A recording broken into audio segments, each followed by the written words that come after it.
Today's story is Henry's Freedom Box, a true story from the Underground Railroad. Henry Brown wasn't sure how old he was. Henry was a slave, and slaves weren't allowed to know their birthdays. Henry and his brothers and sisters worked in the big house where the master lived. Henry's master had been good to Henry and his family. But Henry's mother knew things could change. Do you see those leaves blowing in the wind? They are torn from the trees, like slave children are torn from their families. One morning, the master called for Henry and his mother. They climbed the wide staircase. The master lay in bed with only his head above the quilt. He was very ill.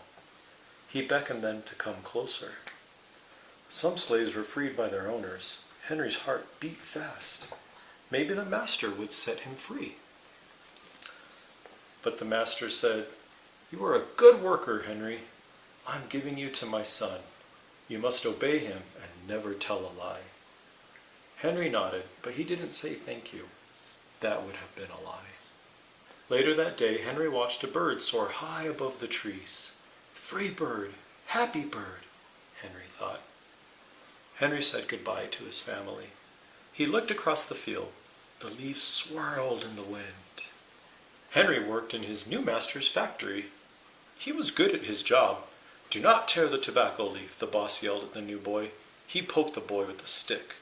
If you made a mistake, the boss would beat you. Henry was lonely. One day he met Nancy, who was shopping for her mistress. They walked and talked and agreed to meet again. Henry felt like singing, but slaves didn't dare sing in the streets. Instead, he hummed all the way home. Months later, Henry asked Nancy to be his wife. When both their masters agreed, Henry and Nancy were married. Soon there was a little baby, then another, and another. Henry knew they were very lucky. They lived together even though they had different masters. But Nancy was worried. Her master had lost a great deal of money. "I'm afraid he will sell our children," she said. Henry sat very still. Henry worked hard all morning. He tried to forget what Nancy had said. His friend James came into the factory. He whispered to Henry, "Your wife and children were just sold at the slave market." "No!" cried Henry. Henry couldn't move. He couldn't think. He couldn't work. "Twist that tobacco," the boss poked Henry. Henry twisted tobacco leaves. His heart twisted in his chest. At lunchtime, Henry rushed to the center of town. A large group of slaves was tied together. The owner shouted at them. Henry looked for his family. "Father! Father!" Henry watched his children disappear down the road. Where was Nancy? He saw her the same moment she saw him. When he wiped away his tears, Nancy too was gone. Henry no longer sang. He couldn't hum. He went to work, and at night, he ate supper and went to bed. Henry tried to think of happy times, but all he could see were the carts carrying away everyone he loved. Henry knew he would never see his family again. Many weeks passed. One morning, Henry heard singing. A little bird flew out of a tree into the open sky, and Henry thought about being free.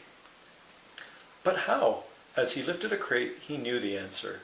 He asked James and Dr. Smith to help him. Dr. Smith was a white man who thought slavery was wrong.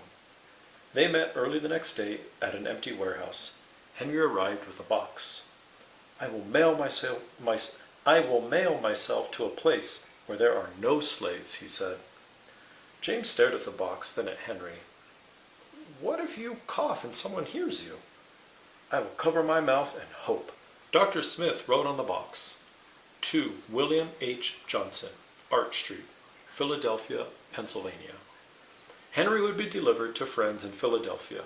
Then he printed on the crate in big letters, "This side up, with care." Henry needed an excuse to stay home, or the work boss would think he had run off. James pointed to Henry's sore finger, but Henry knew it wasn't bad enough. He opened a bottle of oil of vitriol. "No!" cried James. Henry poured it on his hand. It burned his skin to the bone. Now the boss would have to let him stay home. Dr. Smith bandaged Henry's hand. They arranged to meet the next morning at 4 o'clock. The sun was not yet up when Henry climbed into the box. "Ready," he said. James nailed down the lid. Dr. Smith and James drove to the station. The railway clerk tipped the box over and nailed a paper to the bottom.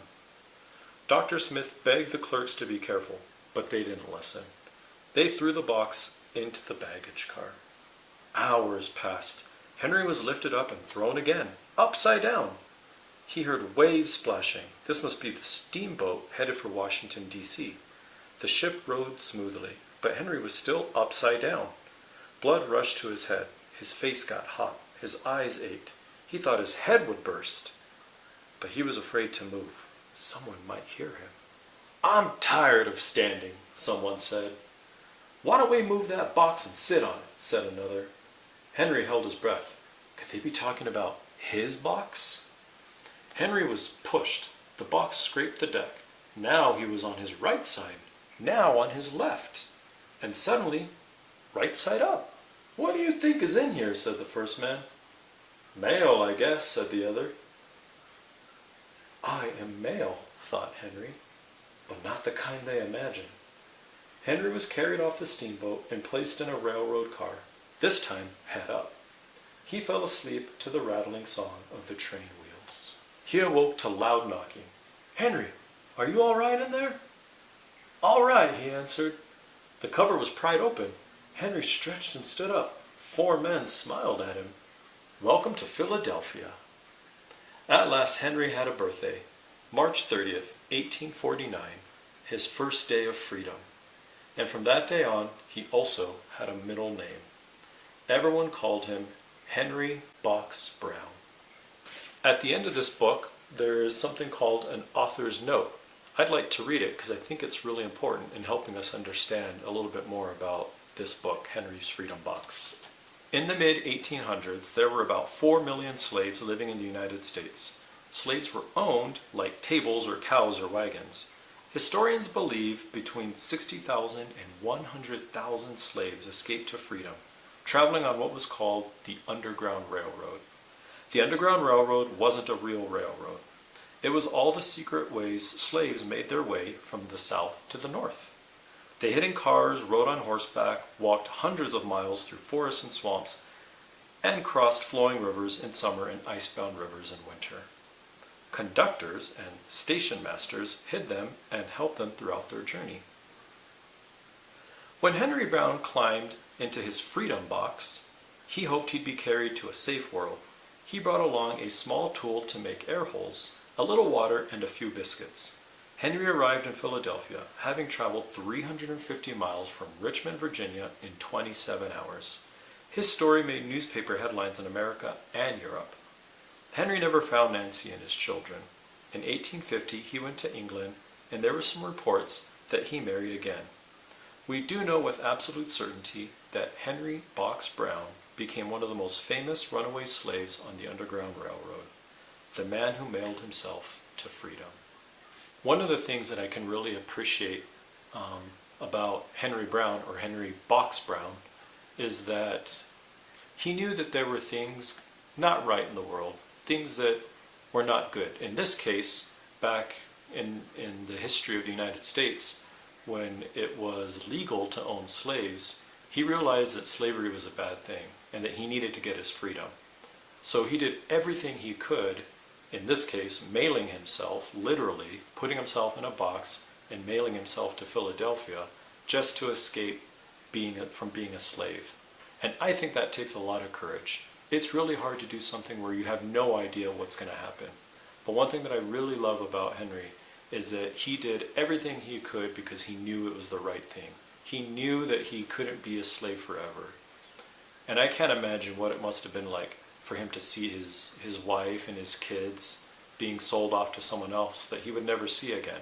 I think I'd also like to just make a small note about how important it is that we remember that each and every one of us is a very special human being. We need to be respectful of each other and know that we can always count on each other, even though we might have different beliefs. Love you all. I hope you enjoyed this story. Thank you.